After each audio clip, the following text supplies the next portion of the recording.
back. Today I'm going to talk about Frankenstein Created Woman. You know, just in case you wondered who did it, it was Frankenstein. Case solved. Right, so this is a Hammer film from the mid-60s.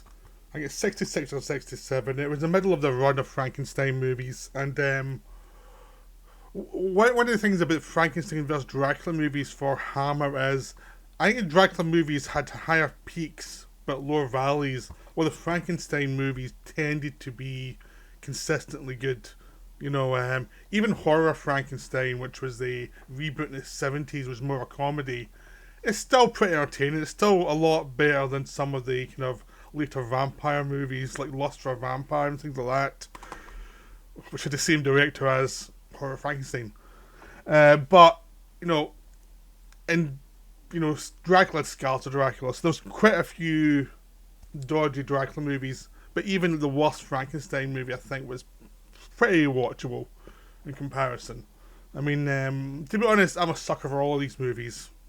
Frankenstein, Dracula, I'm a big sucker for Hammer movies anyway, so I'll watch anything. So, quite happily.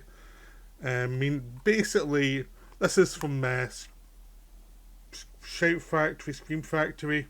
This is the alternative cover. There's two-sided covers.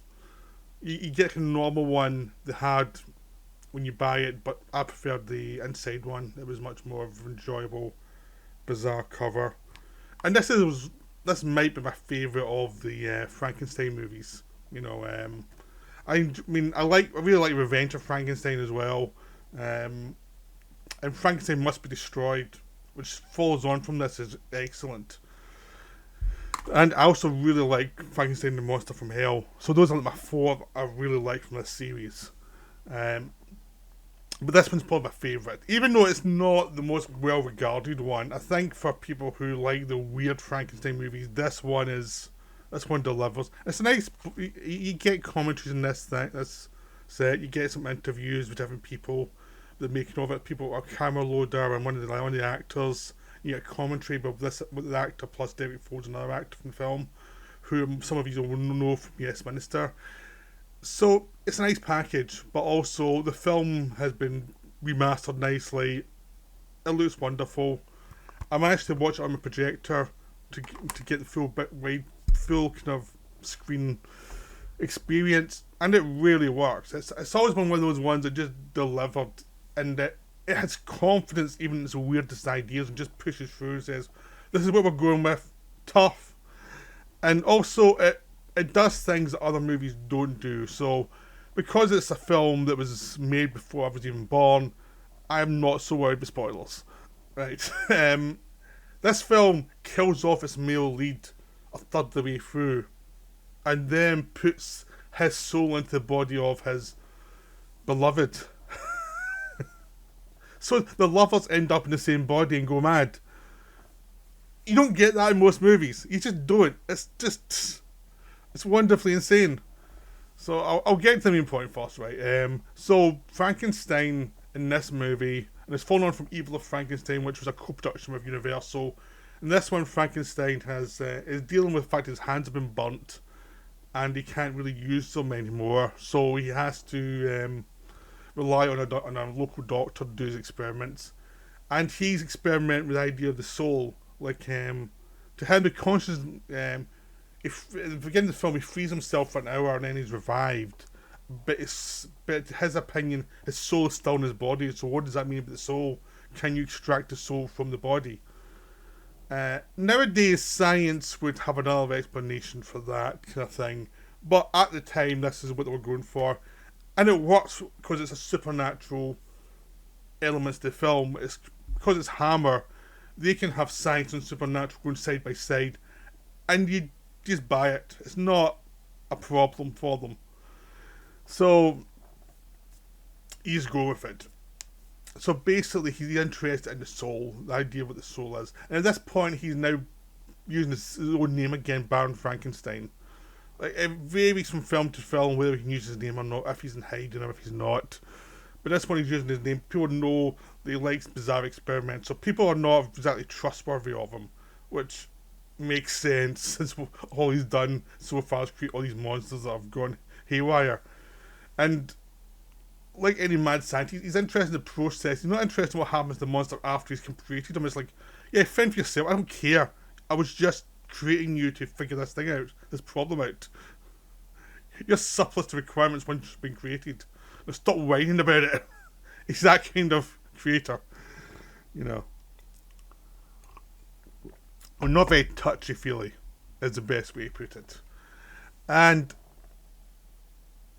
you know, so he's doing these experiments, and he's working with a guy plus the assistant. This doctor looked after this young man whose father was killed, was executed as a thief years ago. So the son is working for the doctor, but he's poor and he's in love with this young woman who works in the shop for her father, and she's got a deformity. And even though the father really can't do much with her, he's not going to let her marry this young man who's the only person who even cares about her, but he thinks she can do better than him, even though it's obviously she can't. So there's all this weird kind of interpersonal relationships going on, but because the young woman has deformities and the father's trying to deal with that, and the young man has a problem with his own father having died as a criminal. Yeah, there's a young love story, and sometimes in these films, a young love story can be pretty dull. But because they've got enough problems, it actually makes it quite interesting, because they're all very flawed. And the people around them are very flawed. So it makes it more interesting prospect. And they are central to the whole idea of the monster, rather than being something you have to endure through some other parts of the film. Like the love interest who doesn't get anything interesting to do. And this one, no, they get interesting stuff to do. But you've also got these three, like, sons of the important people who troll around town as if they own the town. They create debts for different shops and don't pay them off.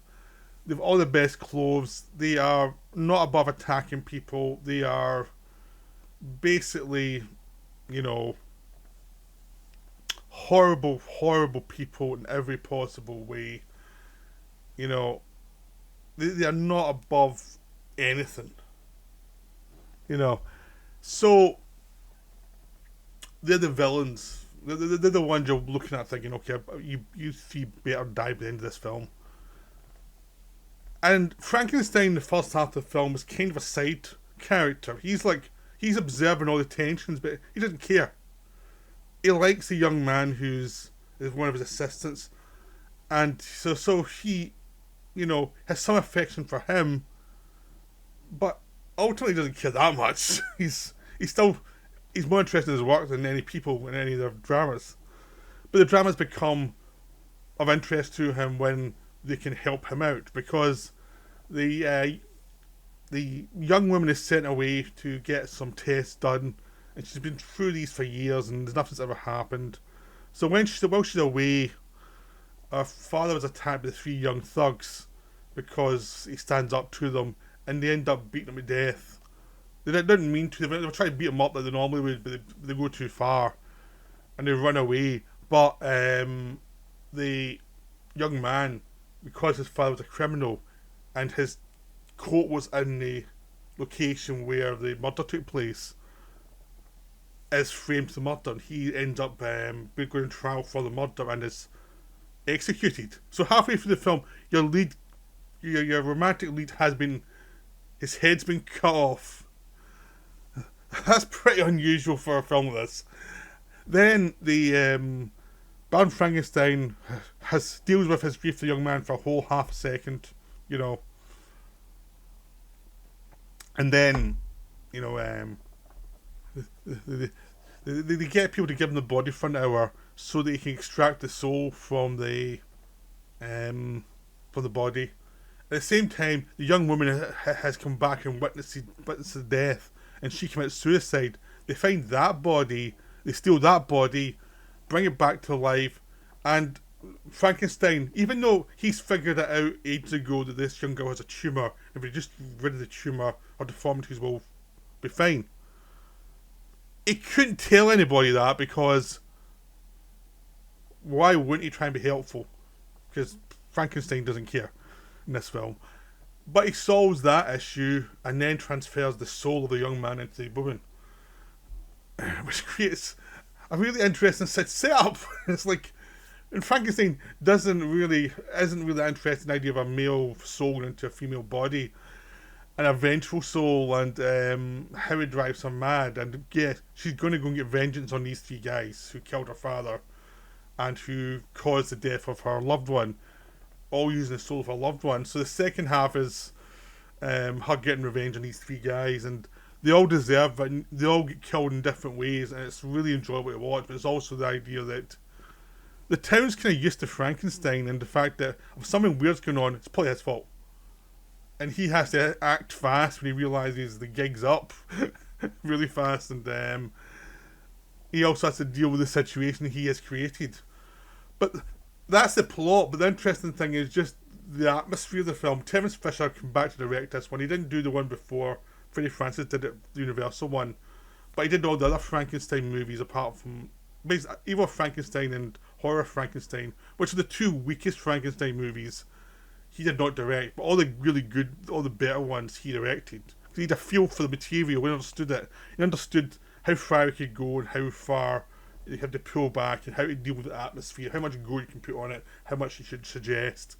He had a real feel for Peter Cushing's portrayal as Frankenstein and the pacing of it and the character of Baron Frankenstein. He just had it down, you know. This was his little playground. And it works wonders here. His experience works wonders because I've taken a bizarre idea of a soul that can be transferred from one person to another across genders. So now it's a very modern film, like a soul of a male in a female's body, and that's a very trans-friendly idea. I mean, also it's an interesting sci-fi idea, and yeah, they don't push the gender thing too much. Instead, they go for the revenge. But the idea is, it's about damaged people. These two people have been damaged horribly by their experiences of life. It's like they didn't have an idealistic view of life. They had a horrible lives growing up. And so these two young people who should have been together but weren't allowed to for society end up dead by halfway through the film, and suddenly they have a chance at revenge. Instead of moving on, it's like they need the revenge. And the idea of it is a kind of psycho energy flowing through them to get revenge on these people. And the idea that she uses her sexuality, because now she looks great after the tumor's been taken out, to seduce these men and absolutely just murder them one after another. And she's carrying around as the head of her loved one, which she's stolen. And it's talking to her and telling her to do things, and it's just wonderful because it's absolutely over the top, but it's also psychologically, it just works as an expression of the craziness that she's going through.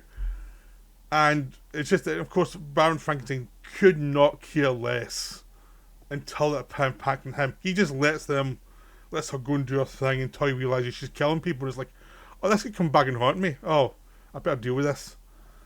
And at the end of it, after all the horrors and how now she's dead, it's like he just wanders off to start the next experiment.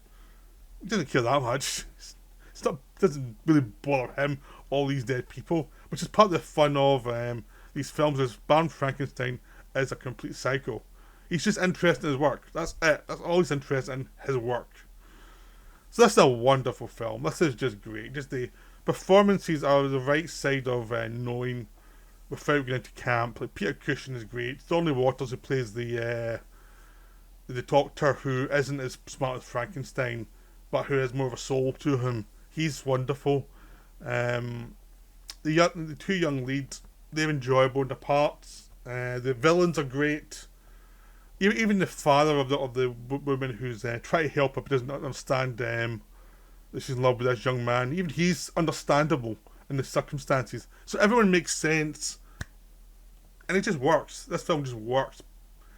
But I can see that if some people can't get behind some of the craziness, they'd be like, well, what the hell am I watching? But if you get into the wavelength of this film, it's just wonderful. So it's a high recommendation for me. This is one of my favourites of these Frankenstein movies. It's probably one of my favourite Frankenstein films, because it's it's just wonderfully odd. It takes the idea of you don't need to be loyal to the book anymore. You can see, okay, what are the weird ideas you can take from this setup and go with it. That's what the Hammer Frankenstein did best. Is the idea is, okay, well, we can be loyal to the book, but we could also just do our own thing and find out variations of this theme. And it's something that James Whale played around with as well when he was doing Bride of Frankenstein's idea of, okay, we've done the somewhat loyal version, but not really. Now we can just have fun with it and find what's interesting about the setup. And it's something where the good Frankenstein films tend to take from, and the bad ones just tend to be like, we can't think of anything interesting to do with this, we'll just try and be loyal somewhat to the book. So yeah, highly recommended. This one's just so enjoyable. Right, I hope you enjoyed this video. I'll see you next time. Bye.